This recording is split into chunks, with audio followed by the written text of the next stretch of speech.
One of the topics in the news today, and that's healthcare. And I'm going to start with Ben. Are you proud or disappointed in establishment GOP figures like John McCain, Lisa Murkowski, and Susan Collins for their vote on healthcare? So I'm wildly disappointed with the entire party. The fact is that we were promised a full repeal of Obamacare. They did not even attempt to pursue a full repeal of Obamacare.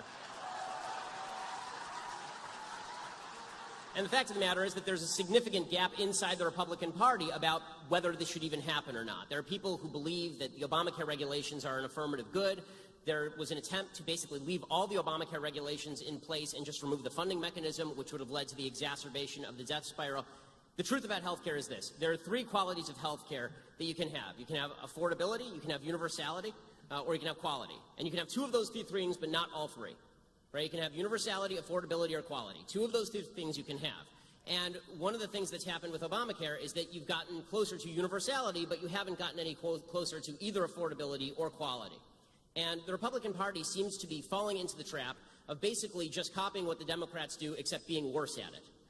What they actually need to do is relieve the regulatory burden that is driving up the cost of health care, and they need to stop acting as though insurance companies' jobs is actually just to reimburse people for their bad health. If you join up with an insurance company and your health sucks to begin with, you're going to pay more because it's an insurance company, not a charity. And that doesn't mean that we can't have...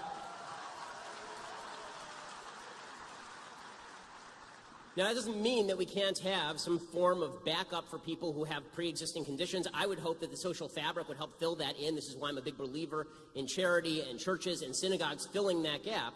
But what we can't do is suggest, as the Bernie Sanders left does, that health care is an inalienable right, and therefore you can put a gun to my wife's head, she's a doctor, and you can force her to provide care at any cost you want to pay. You can't do that and hope to increase the supply of health care. Health insurance is not health care. They're not the same thing. And anybody who tells you differently is lying or trying to sell you something. Excellent.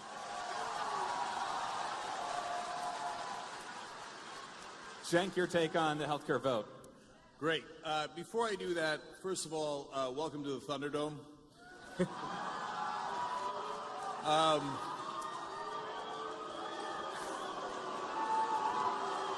right. Let's hear him speak. Guys, wait till he does something. I mean, in all seriousness, the reason that I kid around about that is that I really want to make sure that Ben's opinions are heard and my opinions are heard, and that there's an exchange of ideas.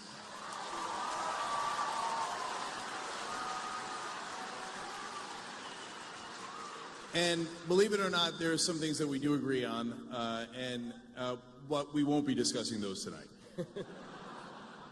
So on the issue of healthcare, let's get going.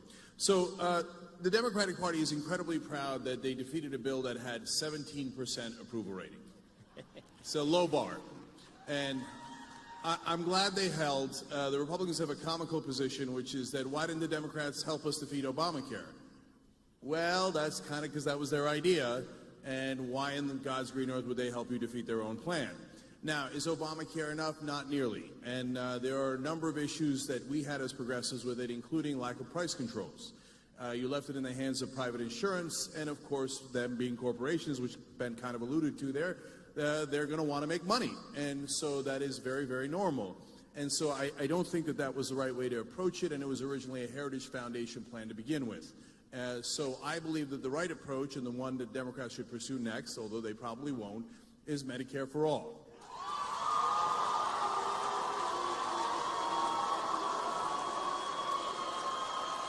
So real quick, let me explain why. Medicare polls at 77% and actually accomplishes the three things that Ben talked about. It's universal coverage, it is affordable, and actually gives you good insurance. That's why it polls at 77%.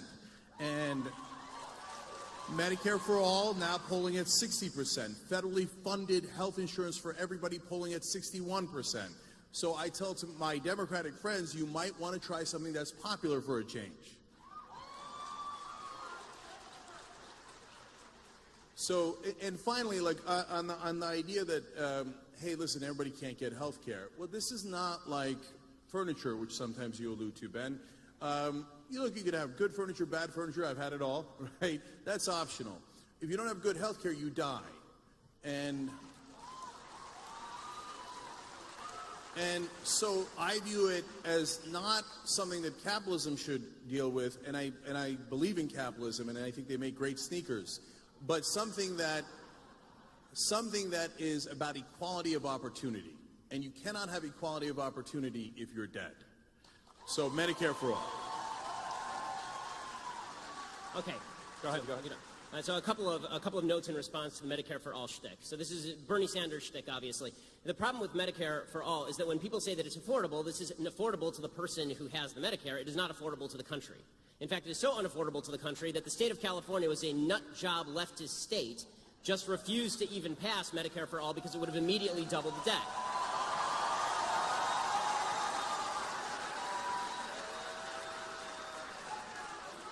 As far as the idea that medical care is a right, but it's not actually a good or a service, this is a way to make things less plentiful. If you declare things rights, but you don't actually incentivize the creation of those things, you don't get more of them. So the South African Constitution has right in there that health care is a right, that housing is a right. The fact is that you don't have good housing or health care in South Africa because just declaring things rights does not make them appear. What makes more things appear is a market-based system that creates more doctors, that creates more medical care, that creates more incentive for people to join up. So my wife is a doctor. That means she has to go through 1,000 years of medical training, and we have to spend hundreds of thousands of dollars to make her a doctor. The idea that you're going to have the government come in and then dictate the sort of care that she should provide to each particular patient, and then dictate how much she should be paid for that care, is going to lead to a decrease in the number of people who are going into the medical industry, which decreases the level of care overall. This is why I say that it is better to treat things as goods than as rights, because declaring something a right just means that you have the right to steal it from me. But declaring something a good means that you get a market process that leads to lower prices and better care over time. And the big problem we've had before Obamacare is that it was already treated quasi as a right. You had it heavily regulated on the state level. It is continually heavily regulated. The idea there's a completely unregulated market is absolute nonsense. The reason you have employer-based health insurance in the first place was as a response to wage and price controls placed in the aftermath of World War II, and employers began giving health insurance as an actual good, right? They gave it as an actual incentive to their employees. If you had an actual individual-based health insurance market, you bought it just like you bought your car insurance, you would see more and better health care for everyone.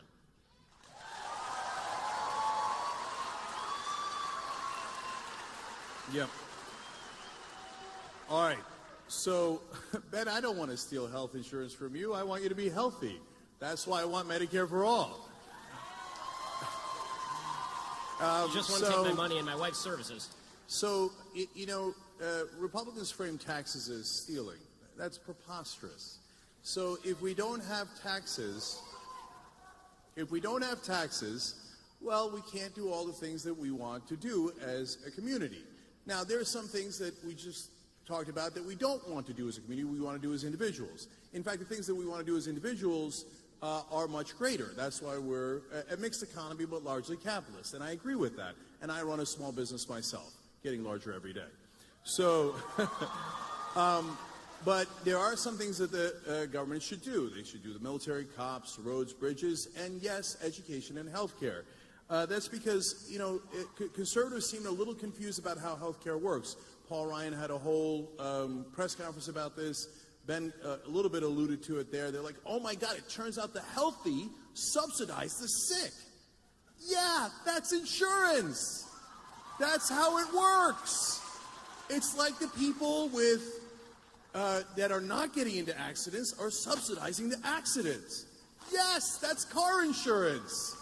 That's how insurance works. And yes, taxes work in that we all decide we're going to do X, but we're not going to do Y. And I think it is fair for society to say that, yes, we are going to do health care for everybody. Everybody. We're not going to leave 20 million people uninsured. We're not going to leave 30 million people uninsured. That's not what we do in a civilized society.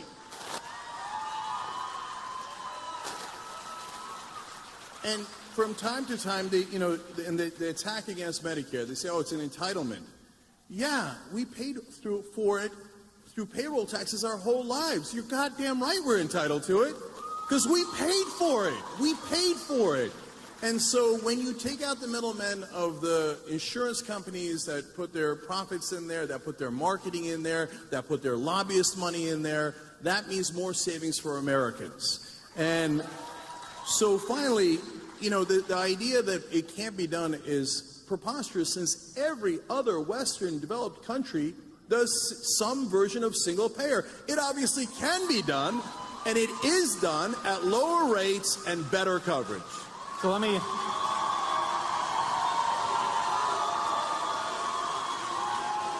add something to this question, and you can respond to it if you want to, but Cenk referenced Paul Ryan. When the Republicans took control of Congress, Paul Ryan, the Speaker of the House, famously said, we need to switch from being an opposition party to being a proposition party. So what's your evaluation, Ben, of their efforts in that direction to unite the party and move legislation forward? I mean, we all have eyes. They suck at it. I mean, and Paul Ryan is not exactly my go-to guy when it comes to political acumen and genius. So I'd more want to respond to some of the contentions that Cenk was making about Medicare for all and single-payer health care. A couple of things. One, when you say we pay for it, that's not technically true. The idea that everybody who's paying into Medicaid paid for it and now they get out what they paid in is obviously not true. It is a redistributive program, and to pretend otherwise is just silly. The people who are paying the payroll taxes are not the people who are taking out through Medicaid, obviously. Can I just address that super quick? So if we're talking about Medicare, right, not Medicaid. Right. So in Medicare, so you're both correct and incorrect. So it's not like I put in $20 and I get $20 back. That part is true. Right. But we all pay into Medicare together, and then we all get it when we are sick. Can I ask you a question? I have two questions, really serious questions. One, what is your ideal tax rate? Because it's going to cost a lot of money for a lot of this stuff. And two, what is your ideal level of medical care? Because the fact is that we can spend millions of dollars on people at end-of-life care. We can spend millions of dollars on surgeries and preventative care. I mean, healthcare is an expensive business, even under a single-payer system, which is why generally you end up with rationing. So what is your ideal level of health care that is provided to everyone, and what sort of tax rate are you proposing to subsidize that? Yeah. So those are very, very fair questions. So let's talk about taxes for a second. So conservatives agree or say all the time that the golden era of America was the 1950s and 1960s. Well, there's a lot of truth to that. Our economy was booming at the time, and we became the #1 economy in the world at that time.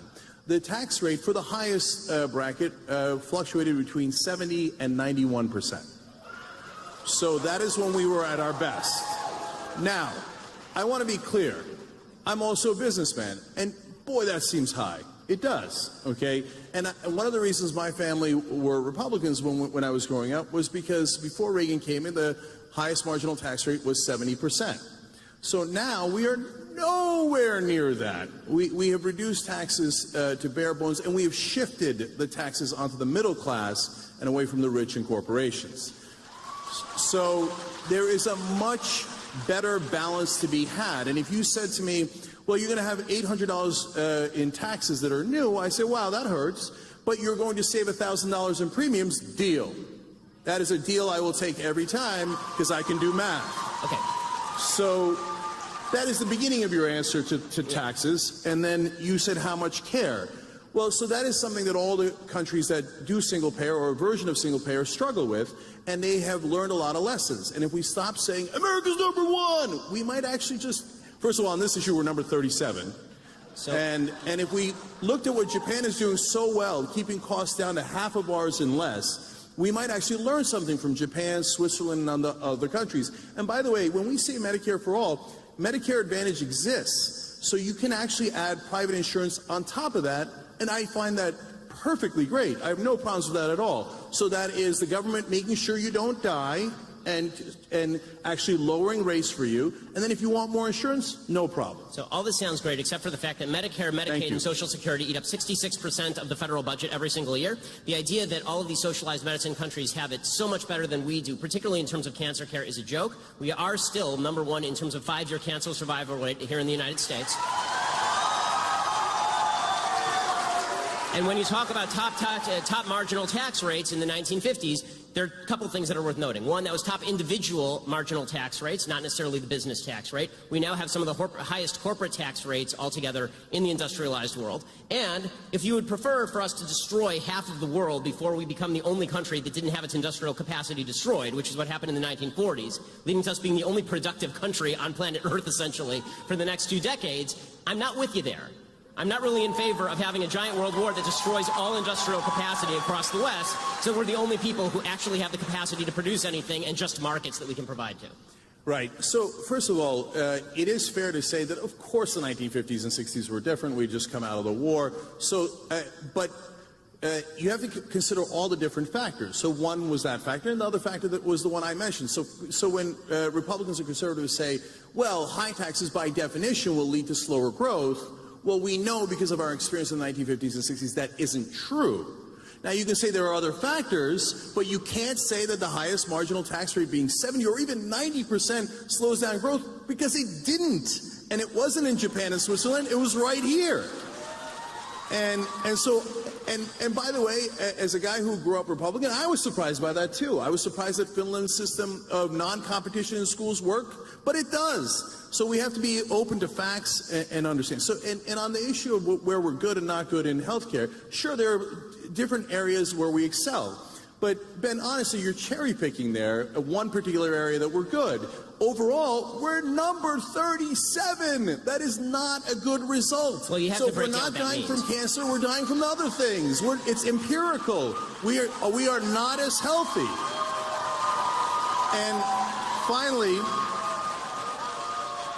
And finally, this idea that corporations are paying the highest tax rate is both, again, true and untrue. The part that it's true is, hey, there's a rate of 35%. The part that's not true is they don't actually pay that. There is giant loopholes. And they've got $2 trillion sitting offshore, and they won't bring it in. And the reality is that if you look at the taxes from the 1950s, corporations used to pay about a third of our taxes, about 33% of the taxes overall. So they did their fair share, and that is fair. I don't want them paying all of it, but I want them paying a reasonable amount. Now, the share that corporations pay of taxes is down to 10%. You see what they did there? They did wealth redistribution. They took your wealth and redistributed it to them. Okay.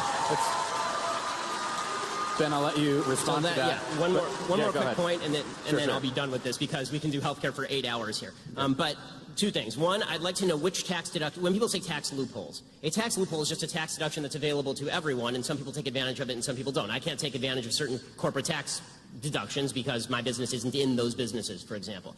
I'm sort of with you in the sense that I'm not in favor of tax deductions. I'm in favor of a lower tax rate and get rid of a lot of the tax deductions, because I think that it's ridiculous that we have people gaming the system. That said, I'd like to know which tax deductions you'd like to do away with. And I'd like to know also, when you say that corporations pay 10% of the taxes, right, and individuals pay the other 90%, okay, so that means the taxes are still getting paid to a higher rate than we ever have in our history in terms of the tax revenue to the government. The amount of tax revenue to the government right now is trillions of dollars every year. And final point here. You elided this question by saying we can learn stuff from Japan. The standard of care is the entire question when it comes to single-payer health care.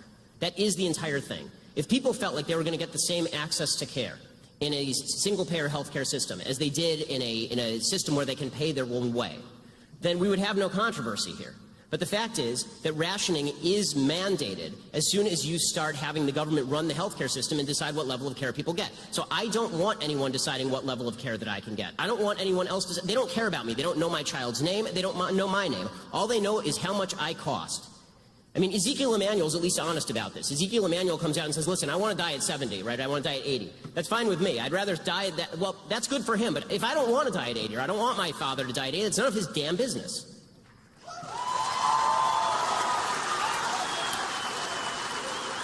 So when you say tax revenue is at its